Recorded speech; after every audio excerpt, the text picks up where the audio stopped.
Breathe in deeply and let the air fill the quiet spaces within you. Breathe out slowly, releasing the weight of the day, the weight of the past, and the weight of the future. Let yourself arrive here, in this present moment, where everything is exactly as it should be. Imagine yourself standing on a high mountain pass. The air here is thin and crisp, carrying the scent of pine needles and ancient snow.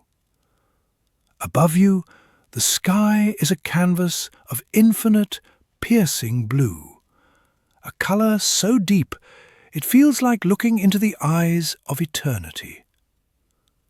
There is silence here, not an empty silence, but a full one. It is the silence of the mountains, the silence of rocks that have sat in meditation for 10,000 years. Life, like this mountain path, is a journey of movement and stillness. We walk with the hope of reaching a destination, a place of final rest and happiness. We carry with us the heavy map of our expectations, drawing straight lines in our minds of how our lives should unfold. We dream of a road without bumps, a river without rapids, a sky without clouds. But the universe, in its vast and mysterious wisdom, does not draw in straight lines. It draws in spirals, in waves, in rugged peaks and deep valleys. Let us walk now in our mind's eye along a winding, dusty road in the high Himalayas. Here we meet a traveller. He is weary. His clothes are stained with the dust of many miles, and his brow is furrowed with the deep lines of frustration. He walks with a heavy step, his eyes fixed on the ground, counting every pebble as a personal insult from fate. Beside him walks an old Tibetan monk. The monk's robe is the colour of the setting sun, deep crimson and saffron. His face is weathered like the bark of an ancient oak, yet his eyes sparkle with the clarity of a mountain stream. He walks lightly, as if his feet barely touch the earth, his breath in perfect rhythm with the wind. The traveller stops suddenly. Before them lies a massive boulder, fallen from the cliffs above, blocking the centre of the narrow path. It is a giant, grey, unmoving presence. The traveller throws his hands up in despair. "You see," he cries out, his voice cracking with bitterness, "it is always like this.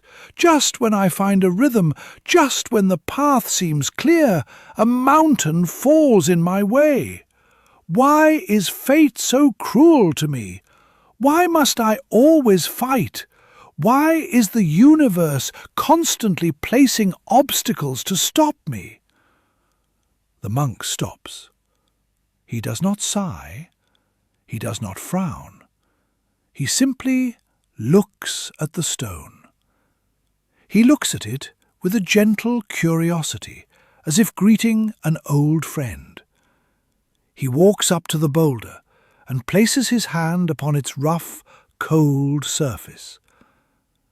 "My friend," the monk says, his voice sounding like the low hum of a distant temple bell, "you speak of this stone as if it is an enemy. You speak of it as if it has fallen here specifically to hurt you. But look closer." The monk gestures to the side of the road. "Do you hear the river below us?" The traveller listens. "Yes, I hear it. It is loud." The river is loud because of the rocks, the monk whispers. If the riverbed were smooth, the water would flow silently, without song, without life. It is the rocks that allow the water to dance. It is the resistance that creates the music. The traveller looks at the monk, confused but listening.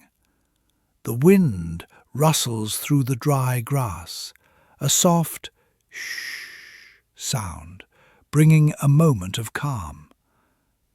You see, the monk continues, leaning his back against the great obstacle. You believe that the path is one thing and the obstacle is another. You believe that the stone is an error in the script of your life. But this is the illusion that causes your suffering. He pauses, letting the silence settle between them. The stone is not blocking the path, the monk says, smiling gently. The stone is the path. Think of the bamboo that bends in the wind.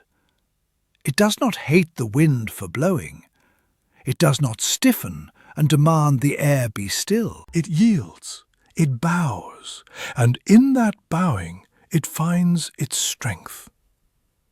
When the wind ceases, the bamboo returns to its center, stronger and more flexible than before. The monk points to a small flower growing in the shadow of the boulder. It is delicate, blue, and shivering slightly in the breeze. Look at this flower. It grows here only because this stone shelters it from the harsh gale.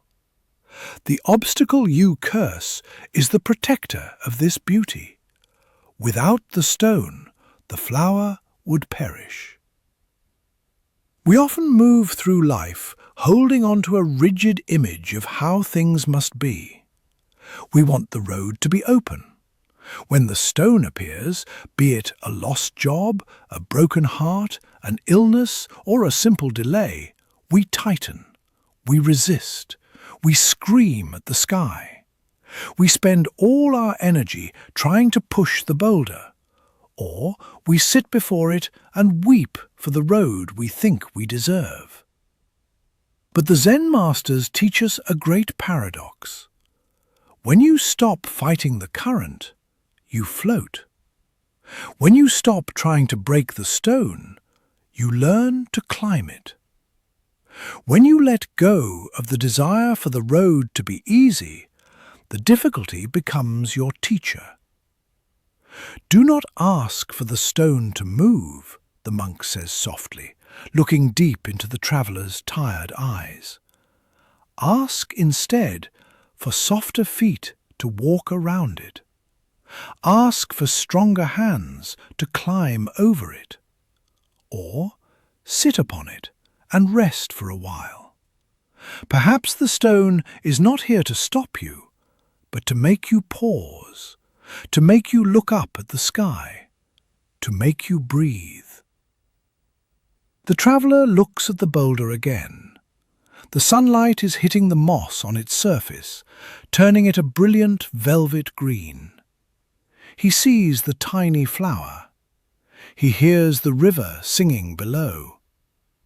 He realizes that the road creates the destination, but the obstacles create the traveller.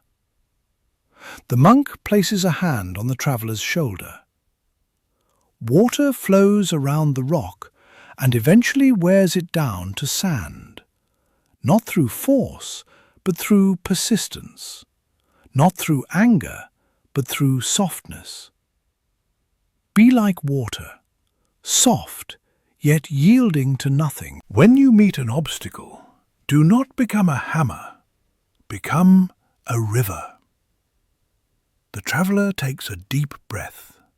For the first time in miles, he feels the air filling his lungs, cool and sweet.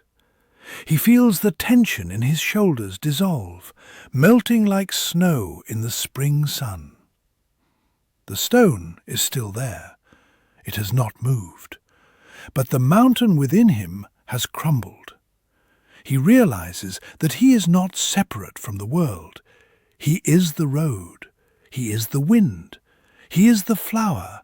And yes, he is also the stone. When you stop looking for peace elsewhere, the monk whispers, you find it here, amidst the rubble. When you stop holding on to how life should be, you receive life as it is. And that is enough. They stand there for a moment longer in the holy cathedral of nature. The sun begins to dip behind the peaks, painting the snow in shades of violet and gold. The traveller adjusts his pack. It feels lighter now, though the load is the same. He steps off the beaten track, finding a small, narrow way around the boulder. It requires care. It requires attention. It requires him to be fully present. And, as he passes the stone, he brushes his hand against it, not in anger, but in gratitude. For, without the stone, he would not have stopped. He would not have seen the flower. He would not have heard the wisdom of the wind.